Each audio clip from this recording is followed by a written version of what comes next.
ದೊಡ್ಡಪತ್ರೆ ಎಲೆಯಿಂದ ಆರೋಗ್ಯಕರವಾದ ರುಚಿಯಾದ ಚಿತ್ರಾನ್ನ ಹೇಗೆ ಮಾಡೋದಂತ ನಾವು ನೋಡಿದ್ವಿ. ಇವತ್ತು ಇನ್ನೊಂದು ಆರೋಗ್ಯಕರ ರೆಸಿಪಿ ಈರುಳ್ಳಿ ಬೆಳ್ಳುಳ್ಳಿ ಉಪಯೋಗಿಸದೆ ದೊಡ್ಡಪತ್ರೆ ರಸಂ ಅಥವಾ ಸಾರು ಹೇಗೆ ಮಾಡೋದಂತ ನೋಡೋಣ.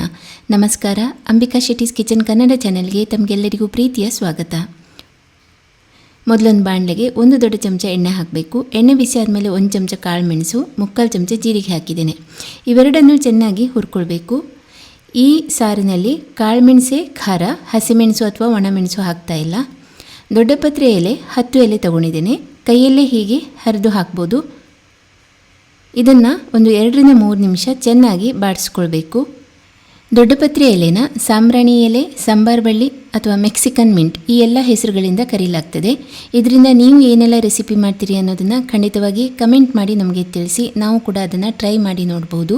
ಇಲ್ಲಿ 2-3 ನಿಮಿಷ ಚೆನ್ನಾಗಿ ಬಾಡಿಸಿ ಆದಮೇಲೆ ಇವಿಷ್ಟನ್ನು ತಣಿಲಿಕ್ಕೆ ಬಿಡಬೇಕು.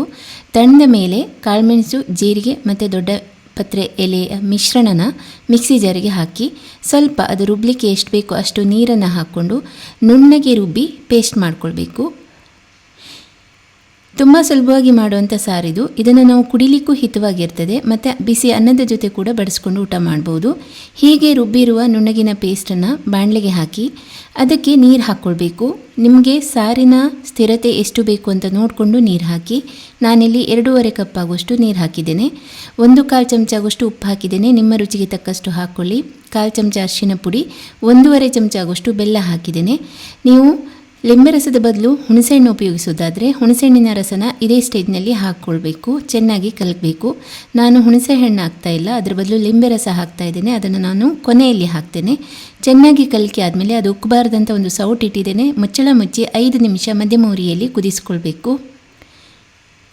ಬೇಗನೆ ರೆಡಿ ಆಗ್ತದೆ ಈ ಸಾರು.